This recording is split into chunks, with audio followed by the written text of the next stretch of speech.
আইনজীবী হলেও শখ ফলের বাগানের। অন্যান্য দেশের নানান প্রজাতির ফলের চারা দেশের মাটিতে ফলিয়ে রাজ্যবাসীকে নতুন কিছু উপহার দিতে এবং পরিবেশের ভারসাম্য রক্ষার্থে গাছ লাগিয়ে অক্সিজেনের মাত্রাকে বাড়িয়ে তুলতে মরিয়া হয়ে কাজ করছে পশ্চিম মেদিনীপুর জেলার মেদিনীপুর টাউনের বাসিন্দা, পেশায় আইনজীবী অভিজিৎ সামন্ত।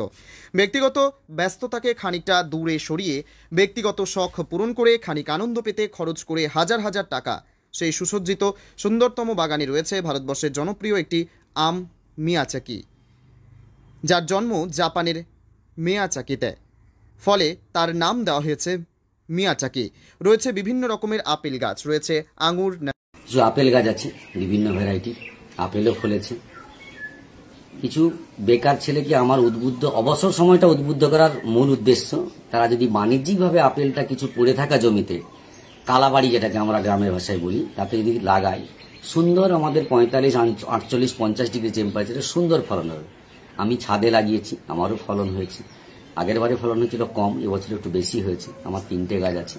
তবে আপেল গাছ যদি লাগাতে হয়, একের অধিক লাগাতে হবে, লাগালে তাদের পরাগ মিলনটা ভালো হয় এবং ফলন খুব সুন্দর হবে।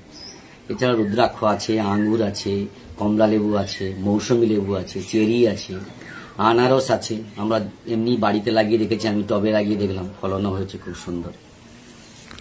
এই যে গাছগুলো দেখা যাচ্ছে, কোথা থেকে নিয়ে এসছেন, কিভাবে এটা? আমি গাছ কালেকশন করেছি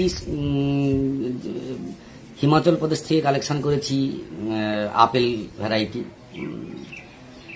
ওখানে একজন আপেল চারা তৈরি করে আমাদের এই টেম্পারেচার জন্য, SR99 বলে এই চারা 99। হরিমোহন শর্মা বলে একজন ভদ্রলোক আছেন, কৃষিবিজ্ঞানী ভদ্রলোক, সাধারণ মানুষ নন। উনি এই 45 টেম্পারেচারের জন্য আপেল ভ্যারাইটিটা বানিয়েছেন। আমি সেখান থেকে কালেকশন করেছি গাছ চয়ন করতে পারলে গাছের ফলন হবেই। যেটা আমরা কাশ্মীরে দেখি, আমাদের ঘরে যদি হয় সেটা মনটাও ভালো লাগে এবং বাণিজ্যিকভাবেও আমার রাজ্যে চাষ করা যাবে। আমি চাষ করে যা বুঝেছি। সাধারণ মানুষকে কি বার্তা দেবেন? সাধারণ মানুষের গাছ লাগান, প্রাণ বাঁচান, এটি মূল উদ্দেশ্য। ফলও পাবেন, মন ভালো থাকবে।